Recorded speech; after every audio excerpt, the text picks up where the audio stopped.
Les amis, femmes et enfants qui ont choisi la promenade partent dans le bois opposé à la chasse.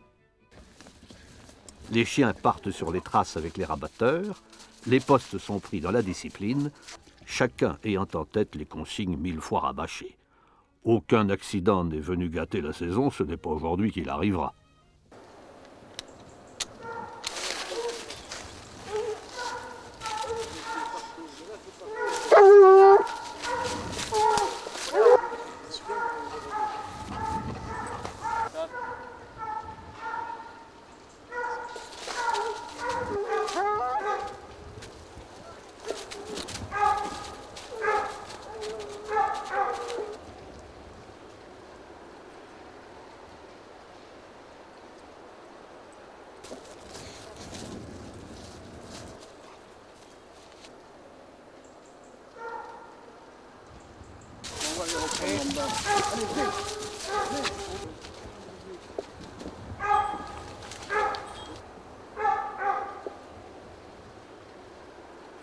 Mais la battue change de configuration.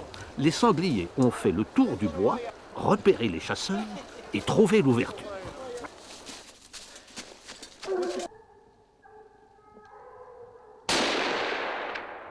Raté. JP a raté son coup, et ce n'est pas souvent. Les sangliers sont passés dans le bois voisin, poursuivis par les chiens.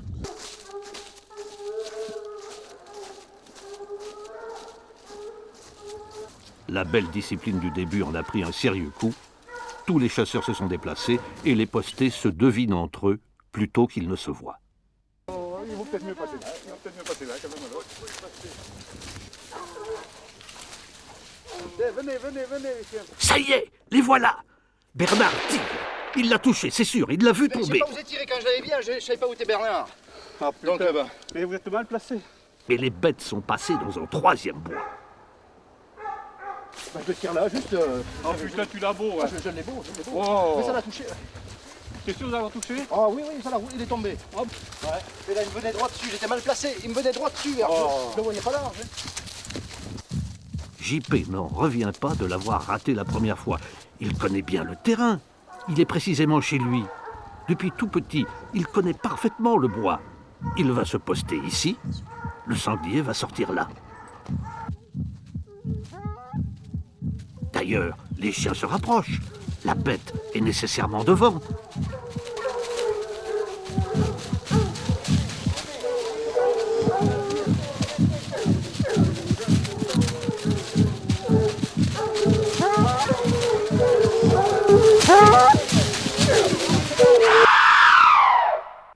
J'ai failli tuer mon petit garçon.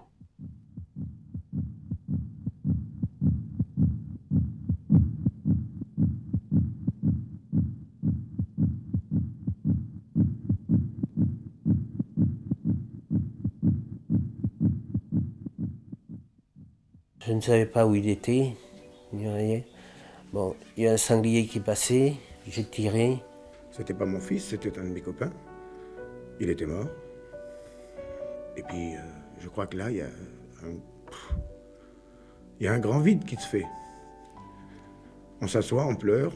Il y a 25 ans que je chasse, il n'y avait jamais de problème. Quand je suis arrivé là-bas, j'ai dit, mais qu'est-ce qu'il foutait là? Alors que c'est moi qui l'avais placé, à 900 mètres de là. Bon, puis je crois que toutes les questions à ce moment-là sont inutiles. On est complètement à côté de la plaque, de toute façon, à ce moment-là. Et on dit, il n'aurait pas dû, il a eu tort. Et le chasseur qui a tiré, c'est mon voisin, c'est son voisin. Et bien quand il faut arriver sur les lieux, croyez-moi, premier coup, j'ai pas pu y aller, hein. Je me suis couché, j'ai pas pu. On chassait dans des fourrés, c'était vraiment fourré. Et j'aurais pas dû tirer.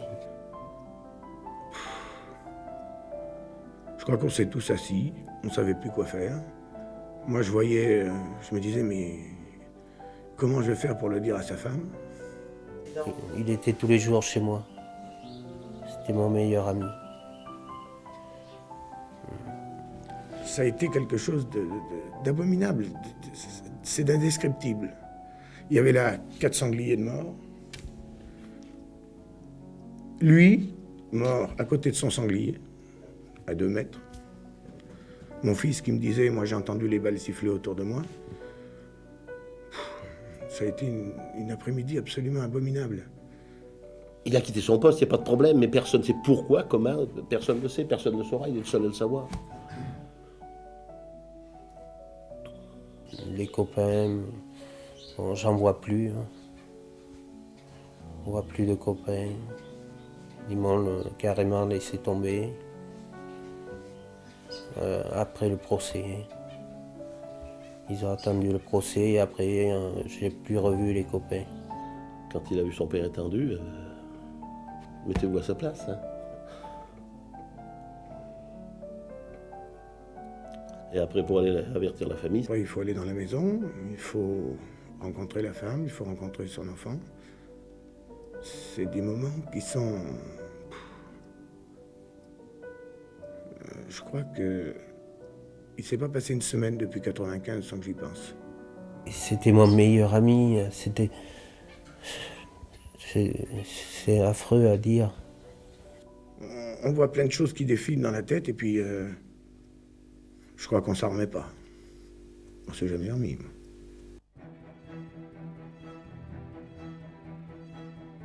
Ces témoignages courageux et bouleversants montrent qu'au-delà des conséquences immédiates de l'accident, ce sont des familles déchirées, des voisinages détruits, des amitiés perdues. Ce sont d'inconsolables chagrins, l'exclusion, le désespoir. Comment arrivent les accidents de chasse en battue?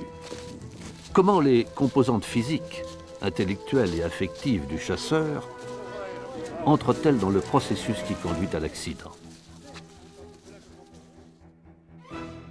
Dans le bois, même si l'on ne voit rien a priori, il y a le gibier, mais aussi des promeneurs, des chercheurs de champignons, des traqueurs armés qui ne devraient peut-être pas l'être et des chasseurs postés qui n'auraient pas dû se déplacer sans prévenir.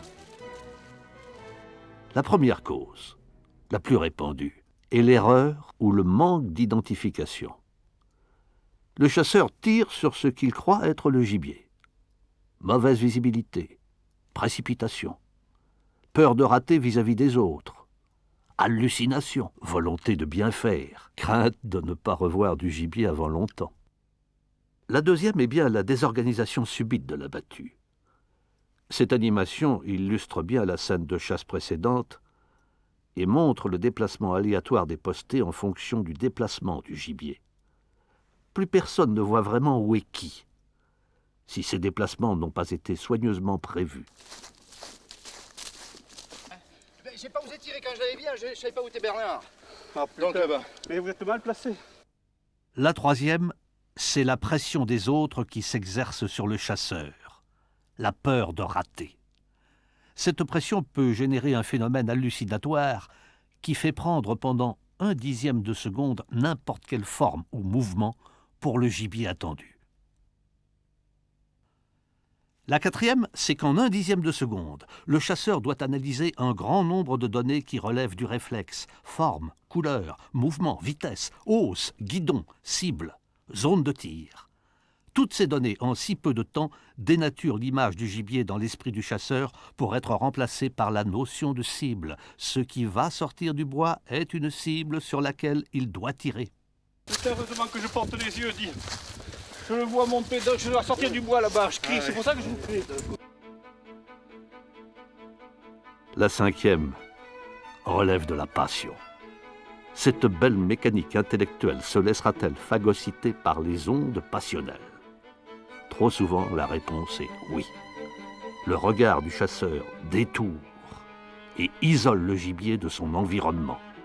Cette altération visuelle provoque une zone aveugle autour de l'animal. La sixième, c'est simplement la peur. Elle peut provoquer chez certains un réflexe inconditionné de légitime défense. La septième, c'est le désir exacerbé d'être celui qui tire la bête. D'être un peu le héros du jour, l'heureux gagnant, comme dans La gloire de mon père de Marcel Pagnol.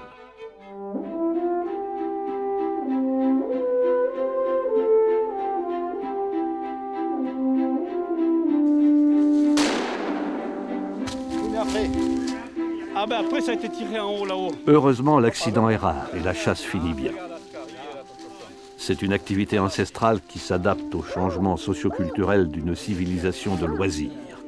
C'est un plaisir. C'est une passion.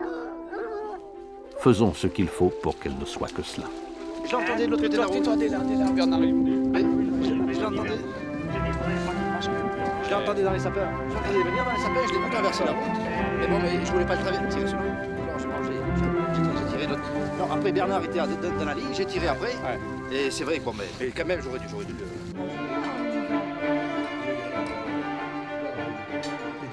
Ce samedi soir-là, on se retrouve entre amis, parents et invités. On se raconte les plus belles histoires de chasse, les plus drôles aussi, en oubliant un court instant que l'accident existe et qu'il n'est pas une fatalité.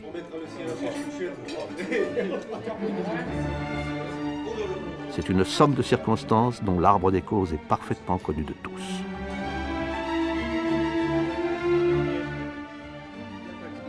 Il a eu très peur. J'étais pratiquement sûr de l'avoir. Il s'est pris la vitamine. La vigilance du chasseur en position de tir ne doit jamais se relâcher, ne serait-ce que d'un dixième de seconde. Comme l'accident de la route ou l'accident du travail, il peut arriver à tout moment et à chacun de nous.